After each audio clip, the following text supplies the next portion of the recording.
Why do feminists want to smash the patriarchy but not build the matriarchy? Oh, that's a great question. You'd have to ask a feminist. Because they like to take down power but not establish it themselves.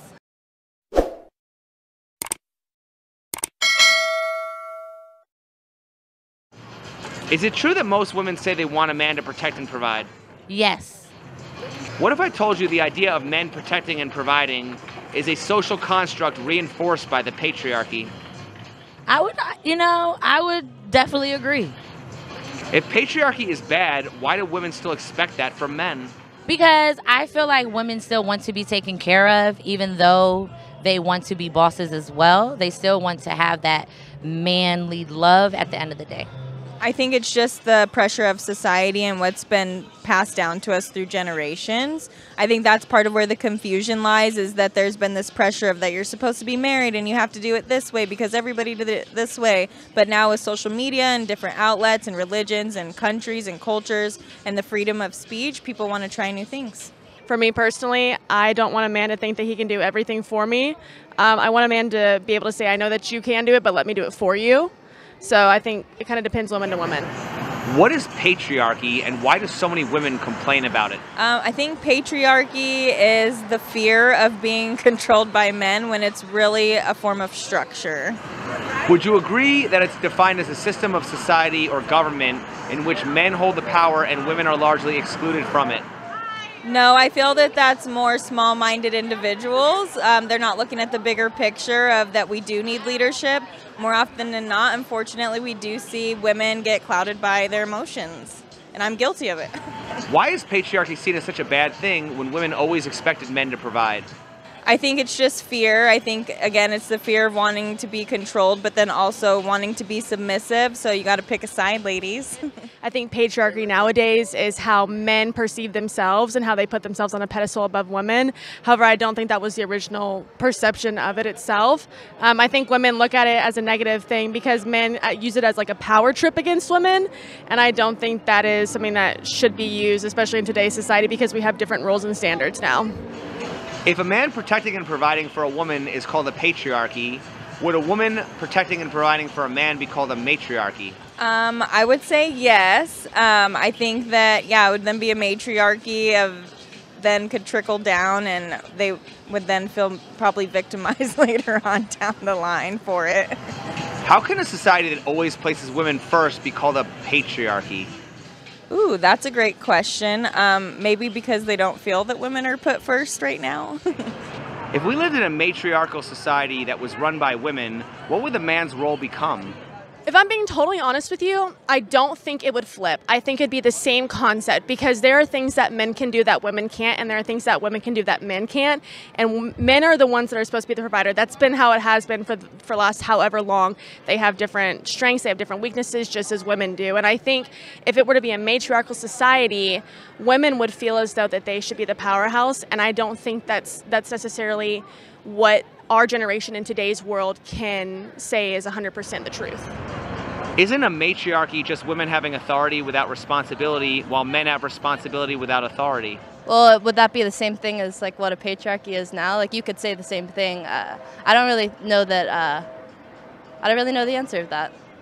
Women have to work harder to get where they want to because men are always going to look down on them and saying, oh, you can't do this, you're a woman.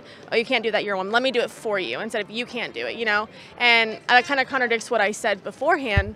But I think part of it, too, is it's like women also place this thing on themselves where they're like, I need a man to do this for me. I need a man to do this for me instead of I want a man to do this for me. And so it's viewed differently. What does it mean when people say that men are supposed to lead? I think it's that people want to be supported and have somebody that will lead them and guide them and provide for them. But you have to be willing to be a team player too, not another child in the house. How is that different than patriarchy? Ooh, I think it can get kind of messy depending, but I don't know, maybe not too different. It's more of you're the man, I'm the woman, you're supposed to make me feel comfortable, not levels to our lifestyle, though. Because I feel like even if a woman works, a man works, it's no different. We're all working and going towards a goal. So as long as you have that goal, I don't really think it's a matriarchy, patriarchy thing. I just think we're all getting to the goal. So if you want to work and that's going to get us closer to the goal, then cool. But if I want to have a job and that's going to get us closer to that same goal, I don't think there's a difference. Why do feminists want to smash the patriarchy but not build the matriarchy? Oh, that's a great question. You'd have to ask a feminist. Because they like to take down power but not establish it themselves. Like have a job the same as a man, to be paid the same as a man. That was the original concept of feminism. But now it's turned into something different for certain people and just kind of screaming it and saying, I'm a woman, you need to respect me, when there's no really concept behind it.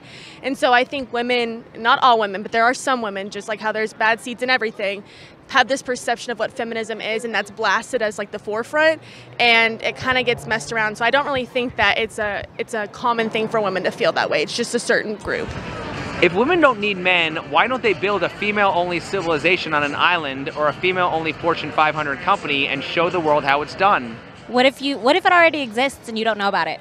I think that there's a lot of women-owned companies, especially in production and small businesses and all sorts of things. I just don't think that anything would be that sustainable if it was only run by one gender. Would you consider a queen bee in nature an example of a matriarchy? Yes. The queen bee needs her worker bees to survive. She needs the bees also to repopulate as well, to have more bees. She needs those male bees. But those male bees follow her everywhere because they need someone to lead them. If all women are queens, how do we not currently live in a matriarchy? But we do. How so? All queens support other queens. If you don't support a queen, then you're not a queen. Can you think of any matriarchies that have existed and stood the test of time? No. Oh, yes. I can think of specifically three actually. Two of them are Egyptian. One of them is Hatshepsut and Cleopatra. And if you think about it, Cleopatra was one of the smartest women in the entire world.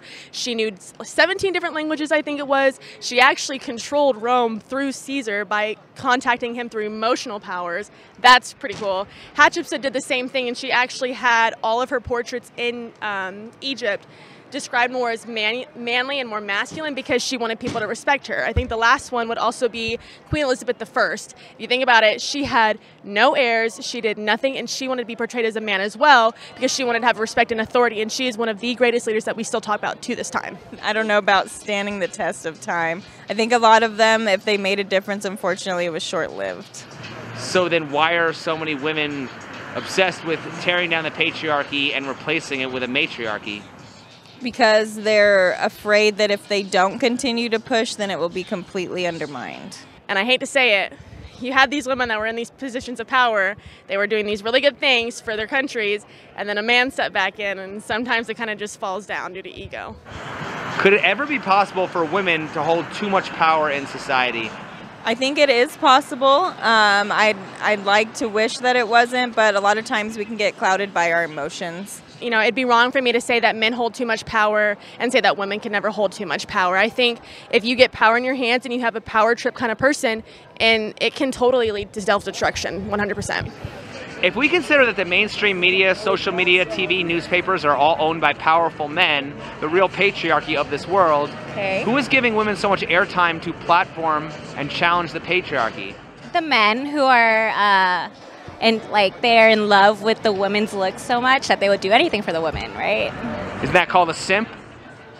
Depends on how you see it. Yes and no. Everybody simps for somebody. The men are the ones giving us the power. I think, unfortunately, a lot of it comes down to what looks good on TV, and sex sells.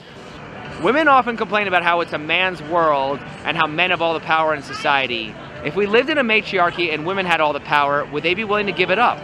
No, definitely not. So then why should men be expected to give away their power? I mean, they're not, but that's the real men from the fake men.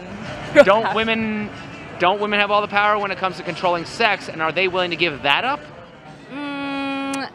I don't think so, but a lot of women don't see themselves as in power, which they should. If a man's, running to your needs and providing for you, definitely. Who's the one that wears the pants? The skirt. I mean, if a girl wants to have sex with a guy and the guy says no, then they're controlling sex. Like, It's an more interesting common, conversation because the typical situation is that women, choose who they want to have sex with, whereas guys tend to, get with who they can. As from what I've seen, it's not a fact, but, so in every scenario except rape, it's probably correct. When men were in charge, didn't they still make laws to protect women? State by state. If we lived in a matriarchy, would women make laws to protect men?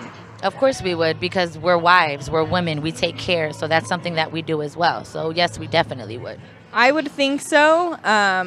I know that they would probably look out for themselves first, though. If so, what would those laws be?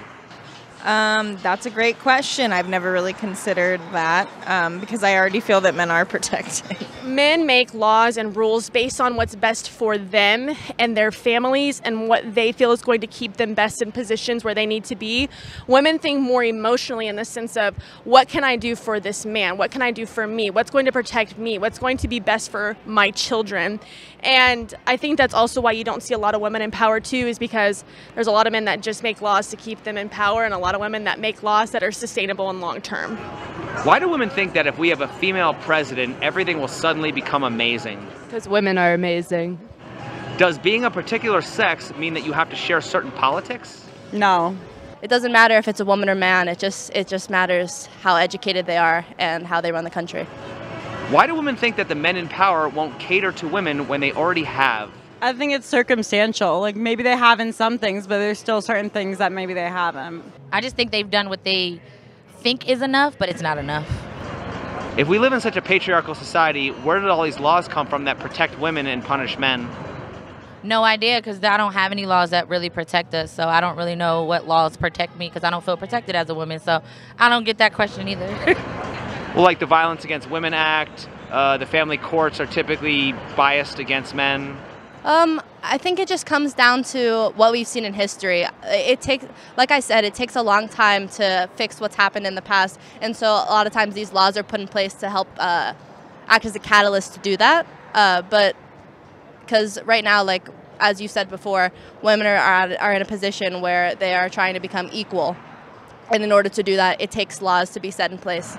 If feminism is about equality, why isn't there equal representation of both men and women's issues? I think that's because they already feel that they're below men, so they're trying to catch up to then be seen as equal. Because there's not equal representations in our government. So until we have equal representation of females in our government, then it would trickle down into society. The squeaky wheel gets the oil. If a woman sees that there's a problem, she's going to speak up against it. If a man sees that there's a problem, they're going to speak up to it. When a lot of people are drawing attention to an issue, they're all going to speak up to that. And I think that's what is happening with women in our country. And I think that it needs to happen because when a problem is seen and so many people agree on it, people should speak about it.